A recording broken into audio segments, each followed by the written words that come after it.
forget about. You do cover it in Algebra 1. And like I said, we'll review that in Chapter 4 of Algebra 2 also. But we complete the square a lot more in Algebra 2 than you did in Algebra 1. So, for example, there's a chapter in Algebra 2 where literally every single section we do involves completing the square. So again, it's important that you don't just write it off and say, oh, I didn't get it, I'm never going to, but that you take time to understand it because we use it a lot in Algebra 2. I know this is just a quick review, just so when we review it again, it's the third time you've seen it. But we're going to start with quadratic formula. So I have on here, I'm not going to read through this word for word, but I've already said it's a method you can use to solve a quadratic equation. Factoring is also a method. We just didn't go that extra step of solving equations with factoring. In order to use quadratic formula, you have to make sure your quadratic equation is in the correct form, called standard form. So the standard form is this form. So the ax squared plus bx plus c, and you must have one side equal to 0 before you are allowed to use the quadratic formula. And it does say the quadratic must be in descending order. So again, just make sure when you have your x squared, that's first, and then your x term, and then your constant. And then you identify your a, b, and c, so the coefficients of those terms, and substitute them into the formula. And quadratic formula does work to solve every single quadratic equation. So factoring, when we review that in Algebra 2, factoring cannot be used all of the time. Not every single trinomial or quadratic can be factored, but quadratic formula is a method that works every time. It's not always the fastest, though, which this goes on to say. So sometimes other techniques can be more efficient for you to use, which is why we don't just use quadratic formula every time. But here's the quadratic formula. X equals opposite of b plus or minus square root of b squared minus 4ac, all divided by 2a. And I have these steps here, which I'll talk through these as we actually go through the first example. So example 1, step 1 says to simplify the problem so that you get the equation into the standard form if it's not already done for you. So I need one side to be 0. So when I look at this, I'm going to add 12 to both sides so that I have my right side equal to 0. So I have negative 4x squared minus 9x and then plus 12 equals 0. And once you have that standard form, then you can identify in step 2 the values of a, b, and c and substitute them into the formula. So a is always your coefficient of your x squared term. So a is negative 4. B is always the coefficient of your x term, and that would be negative 9. And then c is always your constant term, which is 12.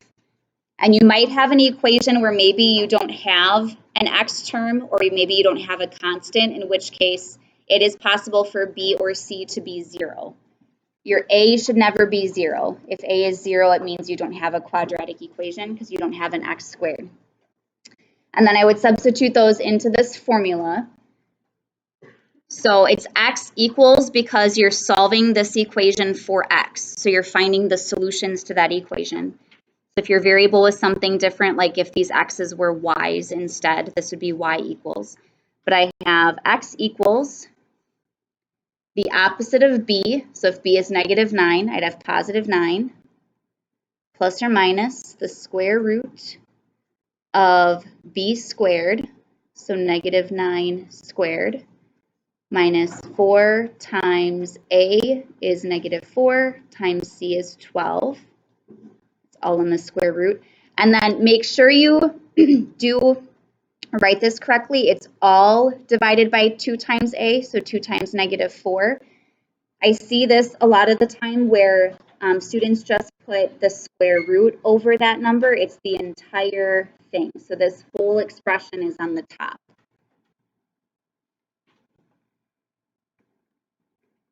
And then in step 3, you're simplifying.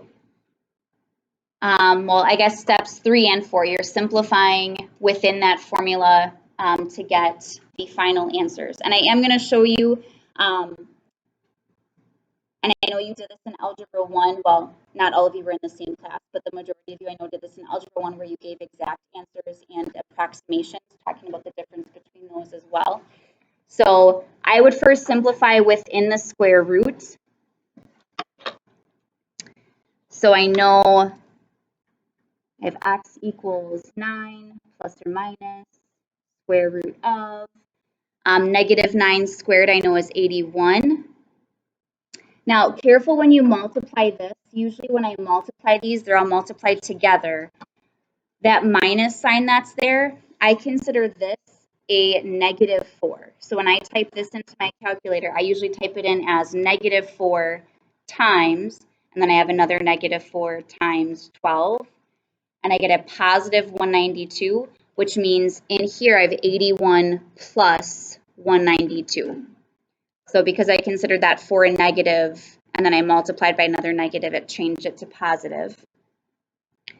You should never get, at least today, this will happen in Algebra 2, you should never get a negative number inside of the square root because that means you don't have a real solution, you have an imaginary one. We do have imaginary solutions in Algebra 2. And then that whole thing is divided by 2 times negative 4 is negative 8. And then I can keep simplifying. So if I add the 81 to the 192, I get 273.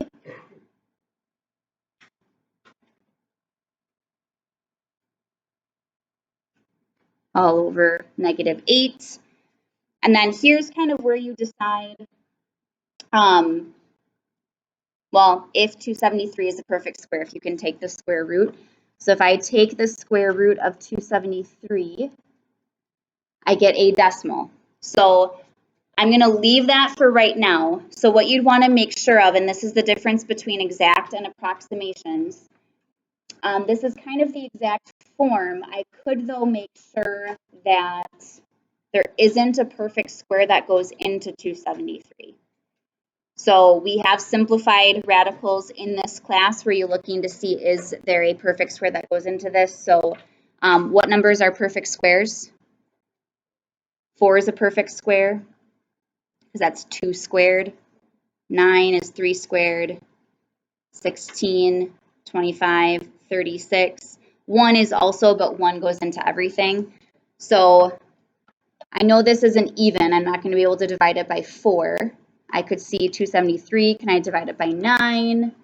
No. 16 wouldn't work. 25 wouldn't, doesn't end in a 5.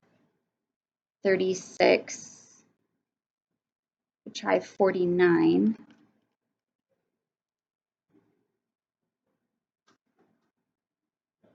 49 doesn't work.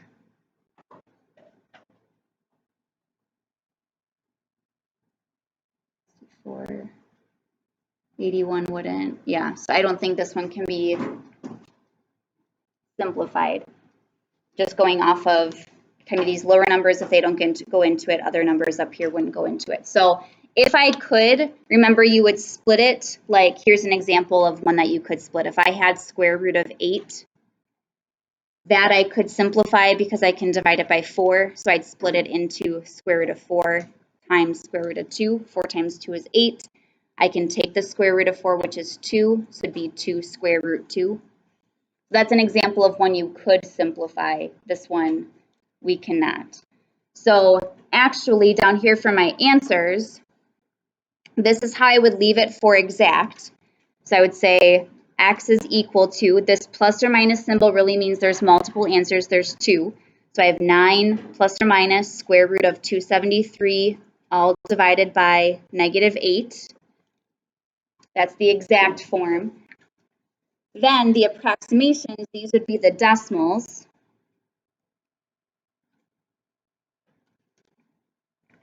And there's quite a few, or I'd say a majority on the assignment, they work out so that they're already exact, that you don't have to worry about giving both. So for example, if this was a perfect square, I would just go ahead and I would actually figure out what the two x values were. So here, because this is my decimals then, this is making sure that you can type this in your calculator correctly. So if I wanted to type this in, there's really two answers. So one of them is x equals 9 plus the square root of 273, all divided by negative 8. And the other one is x equals 9 minus the square root of 273, all divided by negative 8. So kind of splitting apart that plus or minus symbol, one's plus, one's minus. And those I would type into my calculator to get my two approximations. When I type them in, you want to make sure you type in the entire sum or difference on the top first and then divide. So I would type in 9 plus the square root of 273, hit enter, and then divide by negative 8. So one approximate answer, and I'll round it to 2 decimal places, would be about negative 3.19. I'm going to put the approximately equal to here. So negative 3.19 approximately is one answer. Or, and then I would do that again, but this time I'm subtracting. So then I would have 9 minus the square root of 273, hit enter, divided by negative 8. And that's about positive 0.94.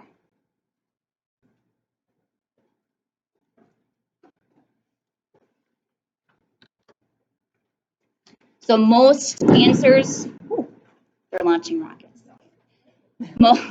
Most answers in Algebra 2 we leave as exact. They're launching rockets. And I just wanted, this is to kind of to make sure you know how to type it in the calculator if you need to approximate. But are there any questions on that? Okay, quadratic formula, like I said, most of them on your assignment work out to be, like you don't have to give both because you get like x is 2 or x is negative 5. You get answers that are actually nice numbers. So then, completing the square.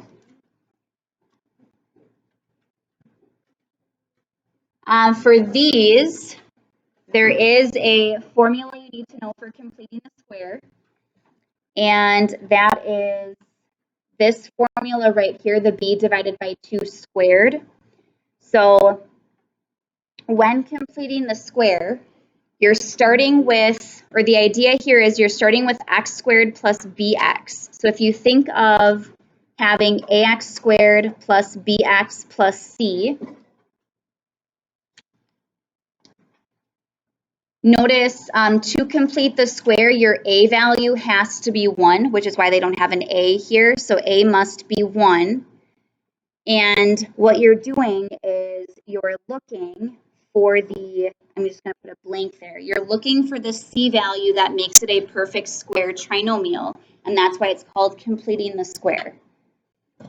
So what I mean by that is we know with perfect square trinomials, I don't know if I still have my note sheet handy from yesterday, or maybe I can think of an example. I'm just going to give you two kind of examples to explain why here. So let's say I'll do one of them, x squared plus 6x plus 5, and then I'll do x squared plus 6x plus 9. Yeah, those should work. Okay, so if I were to factor these, because notice both of these have the same x squared plus bx, it's just this number is different. So if I were to factor both of these based off of what we did yesterday, for this one I'm multiplying to 5 or 5x squared, and I'm adding to 6 or 6x. So what numbers would work for that one? What multiplies to 5 and adds to 6? 5 and 1. So I would have 5x and 1x. And then there's that shortcut. If your a value is 1, this means it would factor to x plus 5 times x plus 1. That would be the factored form. For this one down here, I'm multiplying to 9x squared, or just 9, depending on if you put the variables in there, and still adding to 6. So what multiplies to 9 and adds to 6? 3 and 3. So I would have x plus 3 times x plus 3, which when your two factors are the same, I could write this as x plus 3 quantity squared. I know I kind of wrote over that there, but x plus 3 quantity squared, that means this is a perfect square trinomial.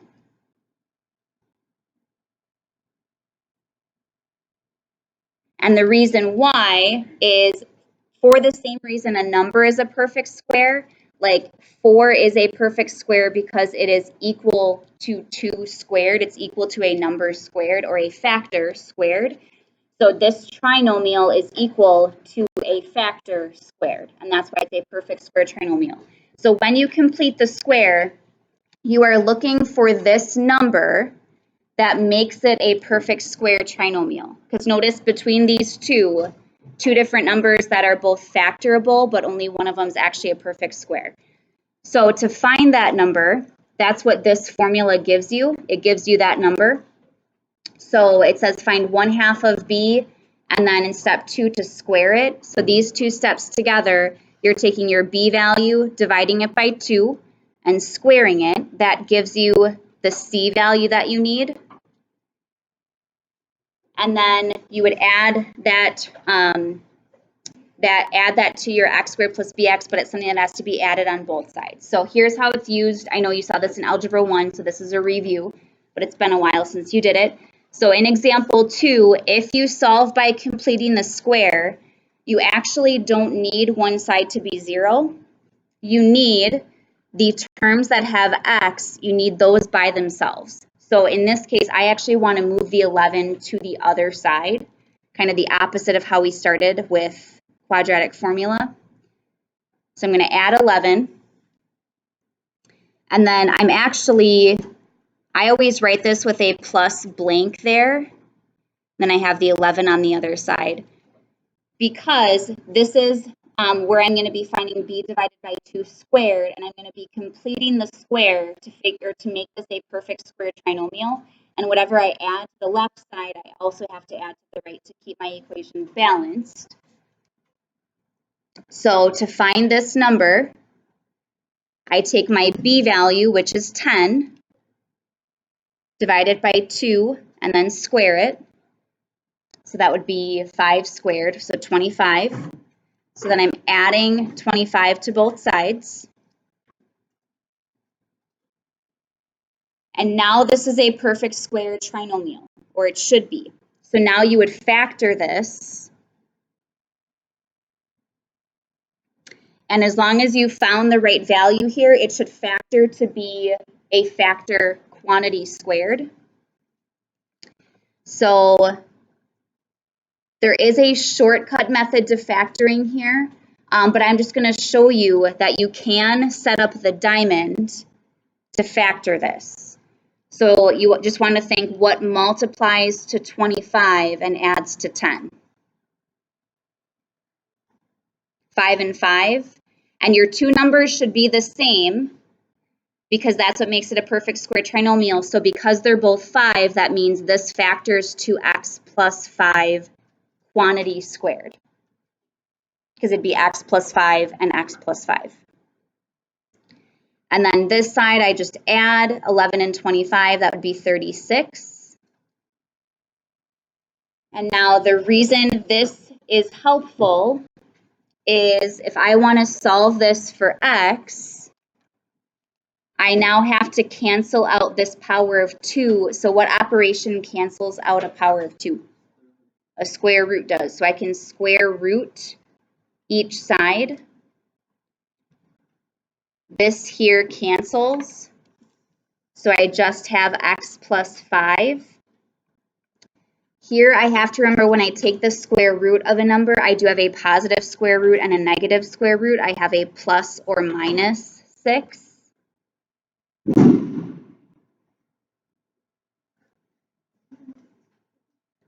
So with this, always remember you should have two answers when you solve a quadratic. So I have plus or minus 6. So if I split this, one of my equations is x plus 5 equals positive 6. The other is x plus 5 equals negative 6. And then I solve these both for x. So for both of them, I'm subtracting 5. Here, if I subtract 5, I get x equals 1. Here, if I subtract 5, I get x equals negative 11. Now, this is the case, these are exact. There are no approximate answers. There's no decimal answers for these. These are my exact answers. So I only have to give these. I don't have to give that with an approximation. If this was not a perfect square, then I would have to leave it in my answer and give the exact with the approximation. Questions on that? Okay, I know there's another example, but I'd actually like to just give you time to work on the assignment and I can answer any questions you have while you're doing that.